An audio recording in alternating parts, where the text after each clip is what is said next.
vlog, gusto ko nga pala i-share sa inyo yung isa sa mga pinakalumang damit ko.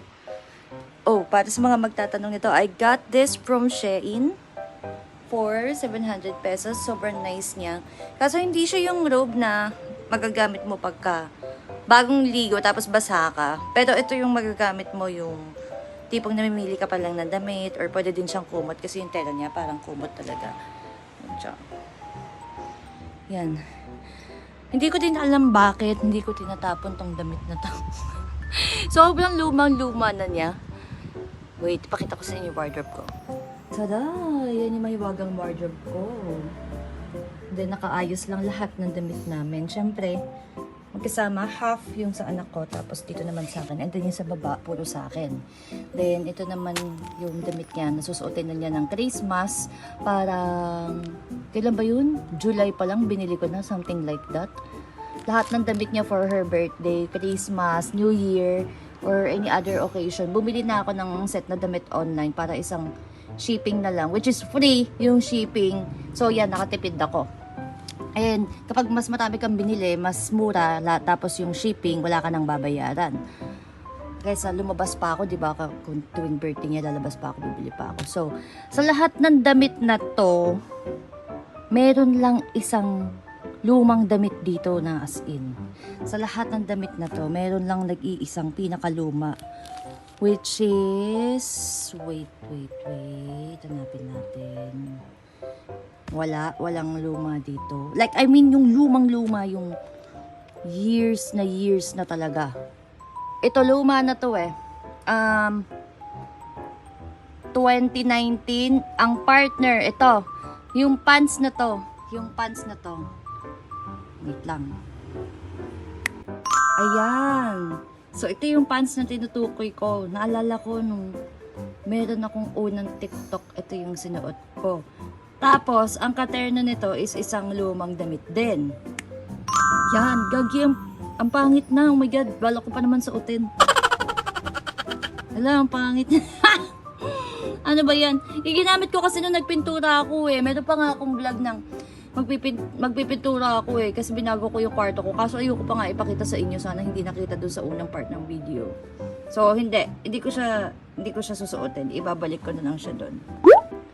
Yan, okay na. So, ito yan. Ito yung kanina. 2019 damit ko na siya. 2019, 20, 21, 22, 23. 2023 na ngayon. So, 5 years na siya. 5 years.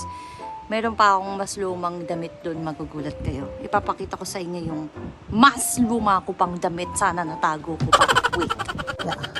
Wait lang kasi masikip, hahanapin ko pa siya. Dito ko yung tinago eh. Tinago ko siya, wala naman dahilan, trip ko lang.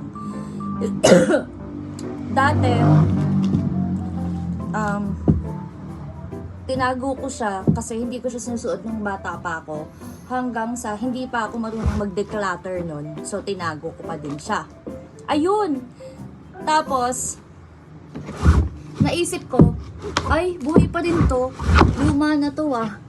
Naisip ko, itago ko kaya para magkaroon ako ng legendaring lumang damit. Like, naisip ko, uy, pagka tinago ko to, I can't believe it. Kasi ito na yung pinakaluma kong damit. So, wala lang. Naisip ko, like, kasya pa kaya to sa akin kapag after gantong taon, pagka gantong age na ako. So, ito na siya. Suotin natin ang mahiwagang damit. Gagi, kasya pa siya. Kaso yung amoy na baol. Amoy baol yung amoy ang asim na may kahoy na di maintindihan. Oh. So, alam nyo, luma yung damit na to, di ba? Ayan ah. Medyo fitted na siya sa braso. Dati hindi siya fitted sa braso. Yung damit na to, damit ko siya nung grade 5 ako. Bang! Oh my God, kaso di ko gusto yung amoy. Malinis to, kaso di ko lang gusto yung amoy kasi ang tagal nga niya natago. Damit ko to nung, oh my god, na-hatching na ako. Wait. Ako, sure. Hatching ako. May rhinitis. Grade 5. Grade 5, I have this tissue. May huwag na tayo mag-English pala. Ayan, grade 5. Simula grade 5, damit ko siya. Imagine, ilang taon na ako ngayon? 29 years old na ako ngayon. Ito na ang legendary luma kong damit. Meron ka bang mas lumang damit na naitago katulad ko? Yan, paki-share.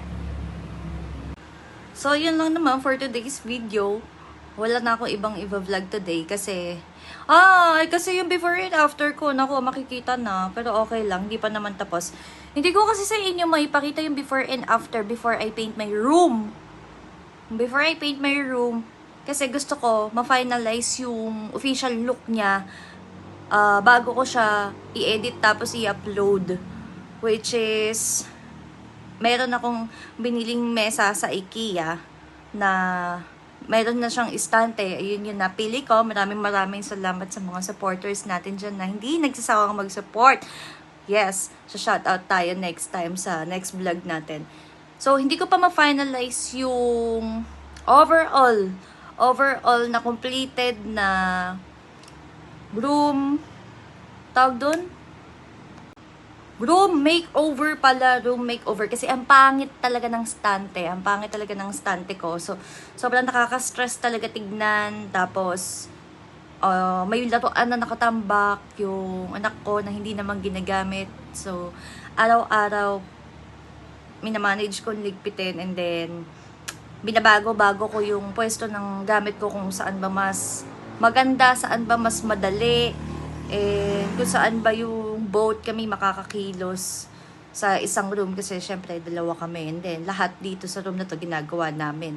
Kasi sa baba, hindi na kami makakatambay-tambay doon kasi open na yung baba namin and maraming mga sako-sako, mga binibentang sako. So, yeah.